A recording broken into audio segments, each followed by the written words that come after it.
जिला होगा तो सीधा जो हमें नहीं आता। हमें दोनों पार्टियों ने, यानी जिस पार्टी से विद्युत दादा जीत के सांसद बने और जिस पार्टी से जोबा मांझी दीदी जीत के सांसद बनी, दोनों पार्टियों ने हम ऑफर किया था कि आप सीट चेंज। लेकिन हमको मालूम है कि पार्टी से जीतने के बाद क्या होता है, मालूम है। ये मंत्री जी भले अभी मंत्री नहीं है, हमको भी दुख है, बूढ़ा आदमी को हटा दिया। हमको भी दुख है, बुढ़ारी इनके बाप ने खेत बनाया है, बस समय इनका है, इनकी जेब में पैसा है और जितने अधिकारी पदाधिकारी सब केवल शपथ लेते हैं संविधान का, लेकिन सब पैसे के लिए काम करते हैं। जिस दिन हमारा दौर आएगा जरूर ये बाउंड्री वॉल भी टूटेगा और ये जो अन्याय करने वाले लोग हैं उनका हौसला भी टूटेगा, उनका हौसला भी टूटेगा। इसलिए आज हमें हिम्मत नहीं हारनी है, अपने हिम्मत को हौसला दीजिएगा, अपने अंदर के गुस्से को एक पात्र में, एक सांचे में ढाल कर रखिएगा। हमें आशा है हम जरूर ये पीढ़ी, आज की 21वीं सदी के झारखंड के युवा झारखंड के लिए एक नया सवेरा लेकर आएंगे, हमें पूरा आशा है। और आप सभी से कहना चाहेंगे साथ ही साथ कि हमारी लड़ाई आंदोलन के माध्यम से भी होगी और हमारी एक लड़ाई सदन में जाने के लिए भी होगी। हालांकि हम लोग लोकसभा का चुनाव हार गए, कोई बात नहीं, लेकिन हमने एक बात कहा था कि याद रखना गालिब, अगर आप जीत भी गए और हम हार भी गए तो हमारे हार के चर्चे आपके जीत से ज्यादा होंगे। और वो हुआ, जो जीते हैं वो मुंह लटका के बैठे हैं कि मंत्री पद कहे नहीं मिला। जो लोग जीत के गए हैं दिल्ली, वो मुंह लटका के बैठे हैं कि मंत्री पद कहे नहीं मिला। और हम हार के जेएनयू में बैठ रहे हैं, हम हार के इंडियन स्कूल ऑफ डेमोक्रेसी में बैठ रहे हैं, हम हार के दिल्ली के एग्रीकल्चर यूनिवर्सिटी में बैठ रहे हैं। ये हमारे चर्चे हैं, ये हमने पहले ही कहा था। इसलिए कोई बात नहीं, लोकसभा का चुनाव हारे हैं, हौसला नहीं हारे हैं। हम लोग लड़ने के लिए आए हैं, हम लोग झारखंड की जनमानस की हिम्मत बनने आए हैं। हम लोग कभी समझौता नहीं करेंगे। अगर समझौता करना रहता तो आज आपके विद्युत दादा के साथ साथ और जोबा मांझी दीदी के साथ साथ हम भी संसद भवन में शपथ ले रहे होते, लेकिन शर्त क्या होता कि उनकी दलाली करनी होती, जो हमें नहीं आता। हमें दोनों पार्टियों ने, यानी जिस पार्टी से विद्युत दादा जीत के सांसद बने और जिस पार्टी से जोबा मांझी दीदी जीत के सांसद बनी, दोनों पार्टियों ने हम ऑफर किया था कि आप सीट चेंज कीजिए। आप गिरिडीह से लड़ेंगे, आप रांची से लड़ेंगे, धनबाद से लड़ेंगे, 3-3 सीट हमें ऑफर किया गया था कि आप लड़िए, हमारी पार्टी से लड़िए, आप पे हम लोग करोड़ रुपया खर्चा करेंगे और आपको हेलीकॉप्टर भी देंगे, कितना दिन स्कॉर्पियो में चलिएगा। हमने एक ही चीज कहा था, हमने एक ही चीज कहा था कि पारसनाथ के जंगलों से निकला हुआ टाइगर है, गर्दन में पट्टा मंजूर नहीं है।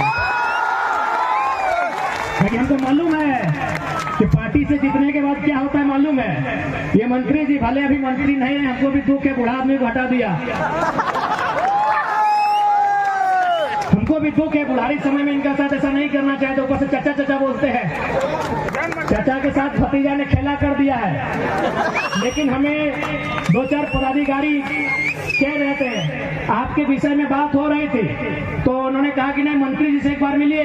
कहा अगर मंत्री जी के पास जाएंगे तो झोला लेके जाना होगा। अब पता नहीं झोला में वो क्या लेके जाते हैं, चावल लेके जाते हैं, सब्जी लेके जाते हैं, कोयला लेके जाते हैं। लेकिन वो अधिकारियों ने कहा कि अगर मंत्री जी से जाना होगा समस्या के बारे में मिलने के लिए तो मंत्री जी मिलेंगे बाद में, पहले झोला देना होगा। अब पता नहीं झोले में क्या होता है। तो यही हाल हमारा होता, यही हाल हमारा होता। अगर हम सांसद बन भी जाते हैं, MP आज अगर बन भी जाते हैं बीजेपी कांग्रेस जेएमएम माचू में जाके, तो यही हाल हमारा होता।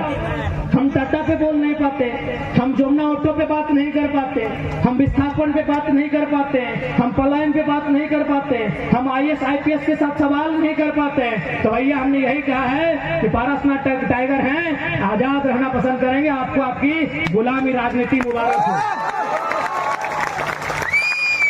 आपने जो भरोसा इस बेटे पर दिखाया है, ये बेटा आपकी 12 गोलियां खाने का गम फिर से करेगा, इतिहास फिर से दोहराया जाएगा, लेकिन आपके अधिकारों के साथ कोई समझौता नहीं करेगा।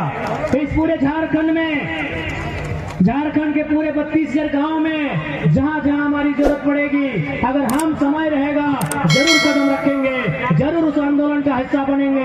ये आज आपको हम कह के जाते हैं। भले हमें धनबाद जाने में जमशेदपुर सरायकेला दूर लगेगा, समय लगेगा, लेकिन हम जरूर आएंगे। इस बात को आपको कह के जाते हैं। आप विश्वास रखिएगा, आपके विश्वास के साथ कोई सौदा नहीं होगा, आपके विश्वास के साथ कोई समझौता नहीं होगा।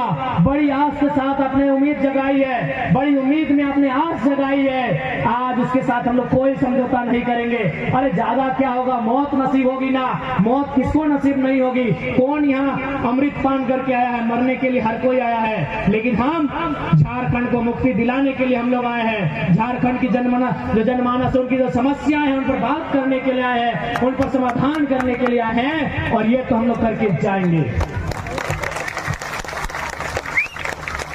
इसलिए आज जो सरकारें हैं, आज यहाँ भारी संख्या में संथाल समुदाय के लोग हैं, लेकिन मैं आपको स्पेशल कहना चाहूंगा, अब ये गुरुजी का दौर नहीं रहा। देख लीजिए, हेमंत बाबू इसी अपना घर बना के बैठे हैं। अगर ये गुरुजी का ही पार्टी होता जेएमएम, तो सीता सोरेन बीजेपी में कहे चली जाती। यहाँ जितने हमारे संथाल समाज के लोग बैठे हैं, जितने मांझी बाबा लोग बैठे हैं, देखिए गुरुजी का समय नहीं रहा। अरे गुरुजी का खून केवल हेमंत बाबू थोड़ी है, गुरुजी का खून दुर्गा जी है, उनकी विधवा आज माने सीता सोरेन जी हैं, गुरुजी का खून बसंत सोरेन भी है, तो उनको मुख्यमंत्री बनने का मौका काहे नहीं, कल्पना जी काहे चुनाव लड़ गई।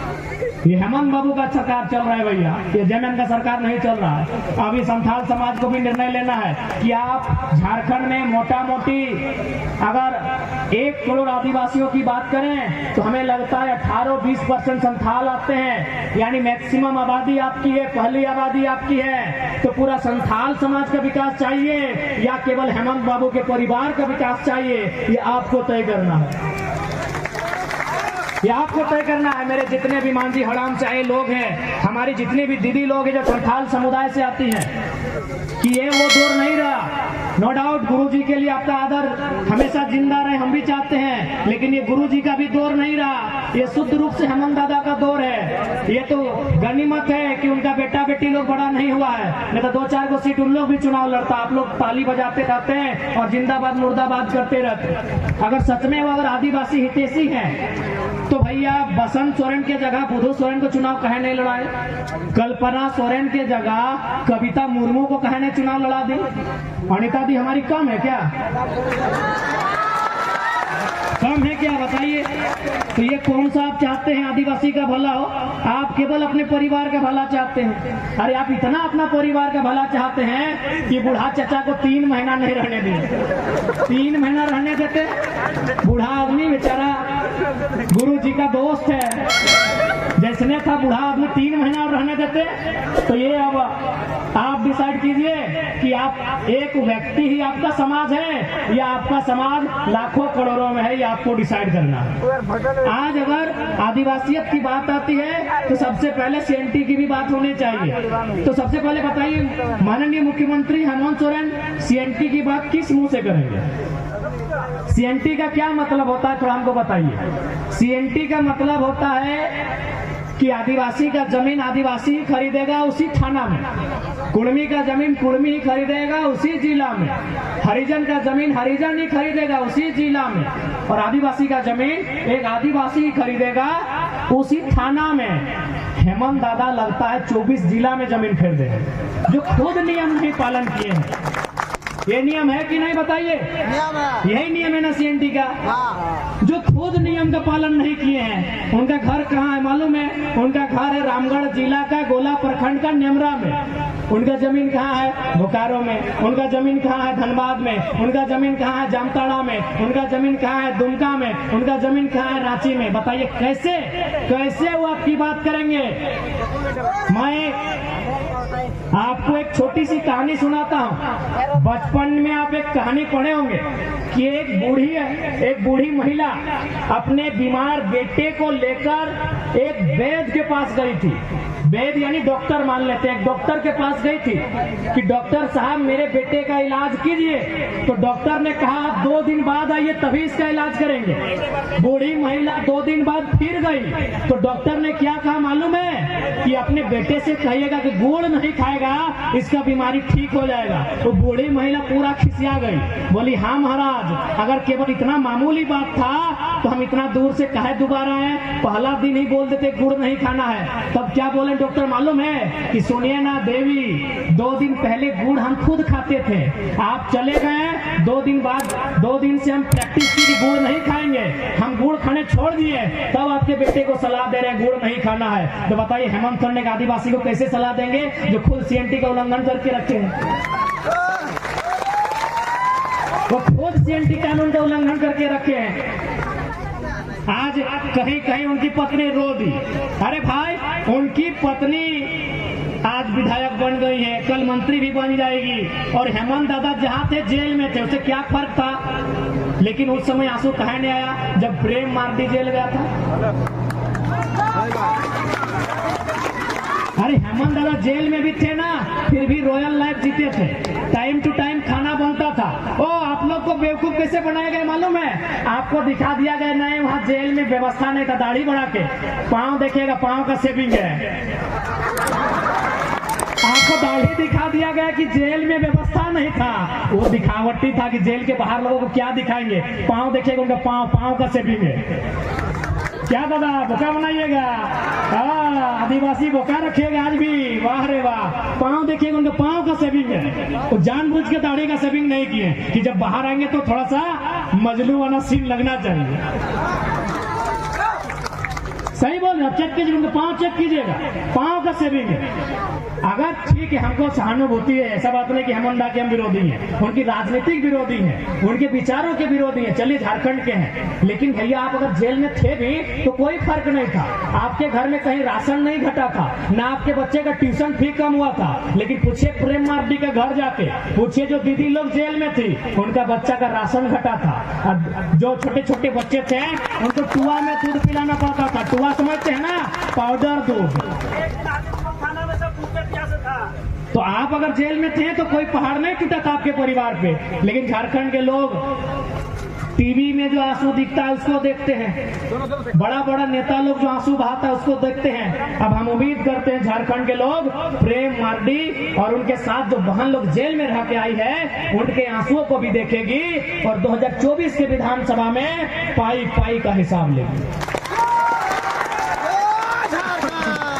और आप विश्वास रखिए, अरे हम लोग केवल एक सीट हारे हैं ना, फिर भी हड़कंप में वोट देख के हार गए हैं ना, फिर भी इन लोग डर रहा है, अरे जयराम वहां तो 3.5 लाख वोट लाया है, अगर वो विधायक बन गया, विधानसभा जीत गया तो भी तो नहीं छोड़ेगा, तो भी वो नाक में नून कस के रखेगा।